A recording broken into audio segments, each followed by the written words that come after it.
L'Union nationale pour la démocratie et le progrès, UNDP, un parti politique de la majorité présidentielle au Cameroun, se désolidarise de la mouvance présidentielle pour les prochaines échéances électorales.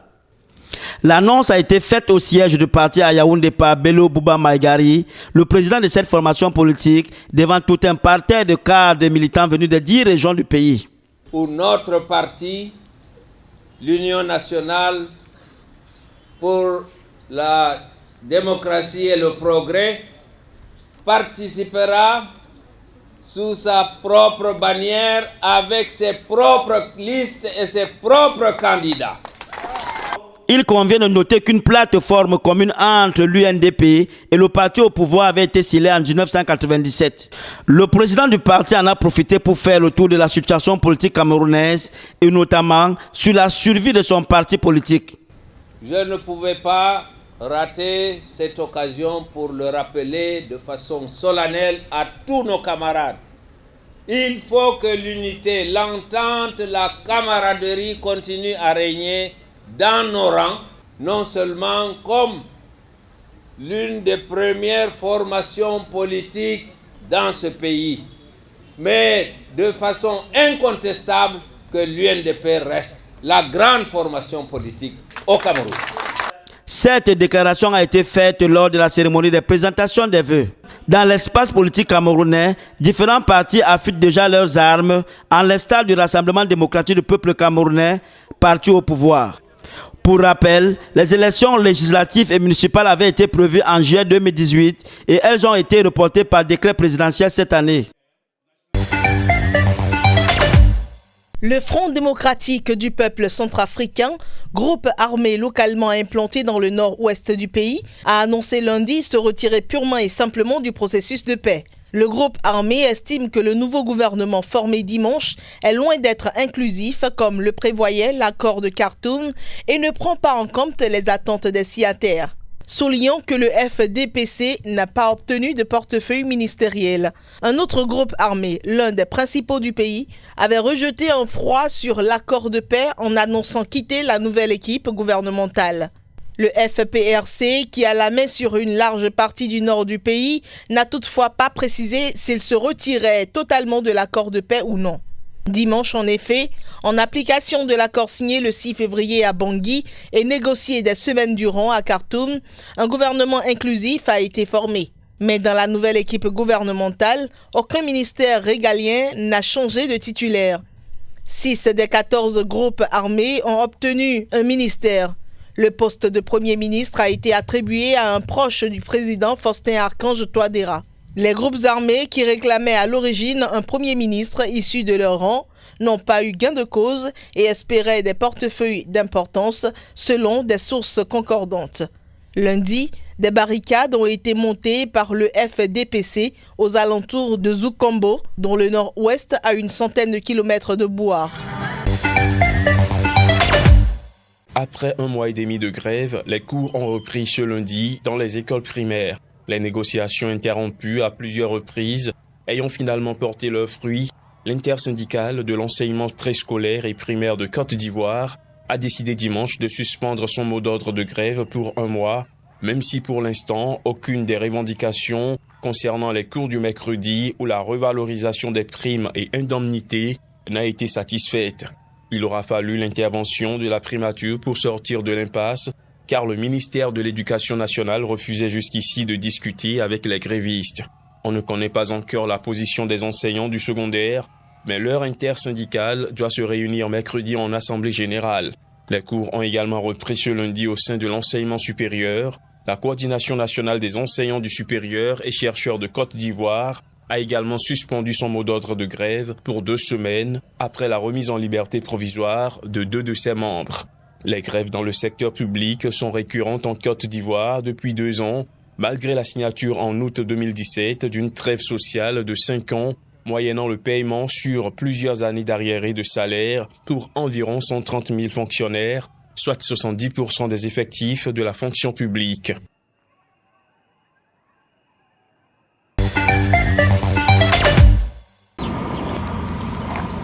Attaqué la semaine écoulée par des hommes armés, le centre de traitement Ebola de Butembo a été rouvert le 2 mars. Les autorités ont annoncé que les travaux de reconstruction du centre de Katoa incendié seront aussi lancés.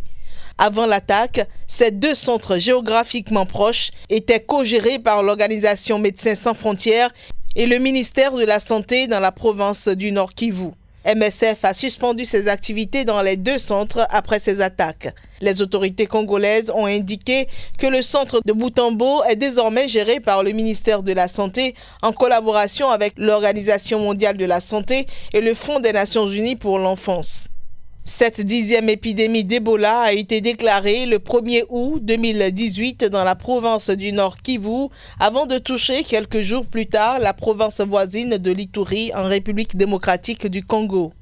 Depuis le début de l'épidémie, le cumul des deux cas est de 894 et il y a eu 561 décès ainsi que 302 personnes guéries selon le dernier décompte du ministère de la Santé.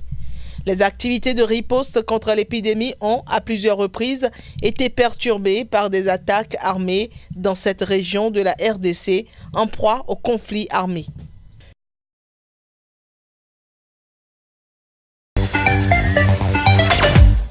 L'article 3 du Code électoral dispose, je cite, « L'élection est le choix libre par le peuple du ou des citoyens appelés à conduire, à gérer ou à participer à la gestion des affaires publiques. » Fin de citation.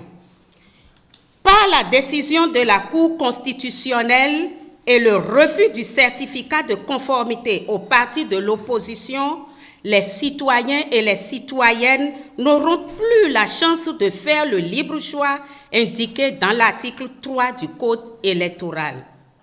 Rappelant l'engagement du chef de l'État dans son discours d'investiture du 6 avril 2016, je cite, « Je m'en voudrais ici de ne pas souligner avec force que l'enracinement démocratique de notre pays est largement tributaire du système partisan qui est le nôtre et des valeurs qu'ensemble nous envisageons de promouvoir. » Le réseau Social Watch Bénin appelle toutes les institutions impliquées dans le processus électoral à trouver des voies et moyens pour aboutir à des élections législatives inclusives et surtout apaisées. En tout état de cause, comme stipulé dans le préambule de la Constitution du 11 décembre 1990, je cite, « Nous, peuple béninois, réaffirmons notre opposition fondamentale à tout régime fondé sur l'arbitraire, la dictature, l'injustice, la corruption, la concussion, le régionalisme, le népotisme, la confiscation du pouvoir et le pouvoir personnel. » Fin de citation. Faisant l'unanimité avec l'ensemble de 41 voix des conseils municipaux. Le docteur Jonas Kouamo est le nouveau maire titulaire de la commune de Banganté, région de l'ouest du Cameroun.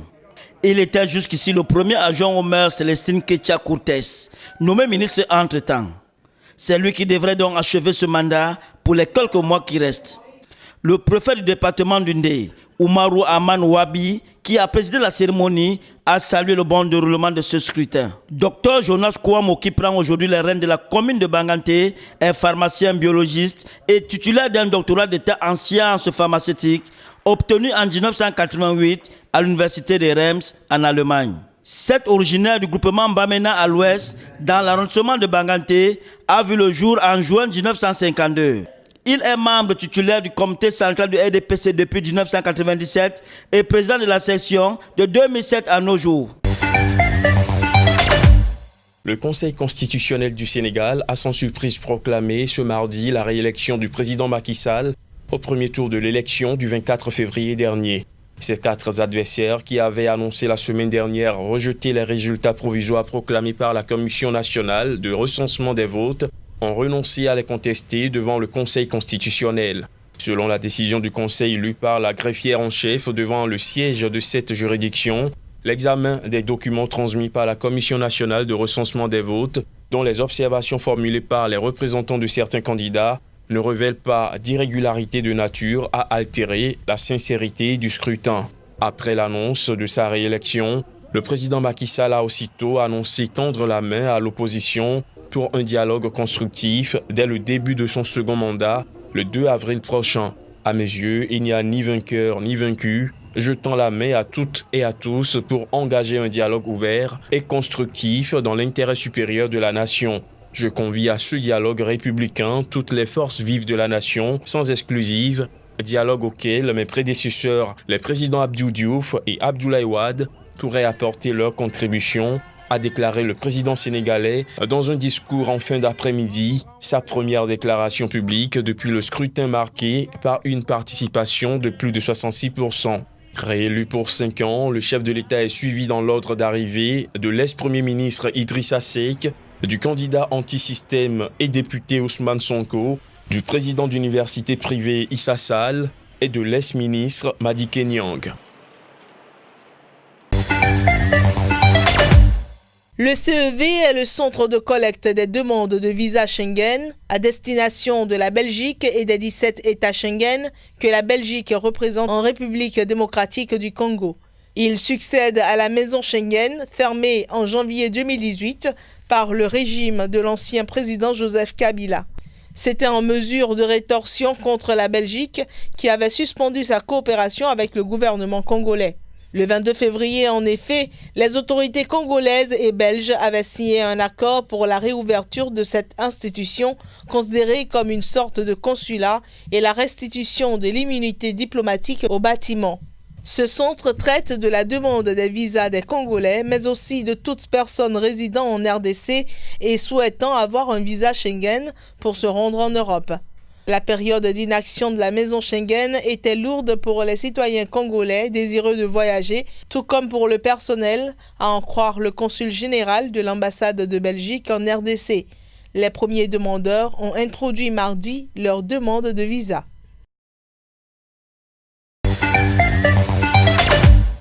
Le procureur général Michel Onyangue a requis à l'encontre d'André Okombi Salissa une peine de 20 ans de travaux forcés. S'adressant au juge, l'accusé déclare, je cite, « Personne n'est dupe. J'ai assez parlé pour prouver mon innocence. Je n'ai pas de défense. Je me soumets à votre conviction. Que vous me condamniez à 20, 30 ou 40 ans, j'assume parce que je suis citoyen congolais. » Le réquisitoire a été prononcé en l'absence des avocats de la défense. La Cour a clôturé son instruction sans que tous les points des infractions n'aient été débattus, notamment l'atteinte à la sécurité intérieure de l'État. Influent membre du Parti congolais du travail, ministre dans tous les gouvernements de 1997 à 2012, André Okombi Salissa, âgé de 56 ans, a basculé dans l'opposition à l'approche de la présidentielle de 2016, remportée par son ancien mentor, Denis Sassou Nguesso, qui accumule 35 ans au pouvoir. Salissa n'a jamais reconnu les résultats du scrutin présidentiel de 2016, tout comme un autre candidat, le général Jean-Michel Mokoko, ancien chef d'état-major, qui a été jugé et condamné à 20 ans d'emprisonnement en 2018.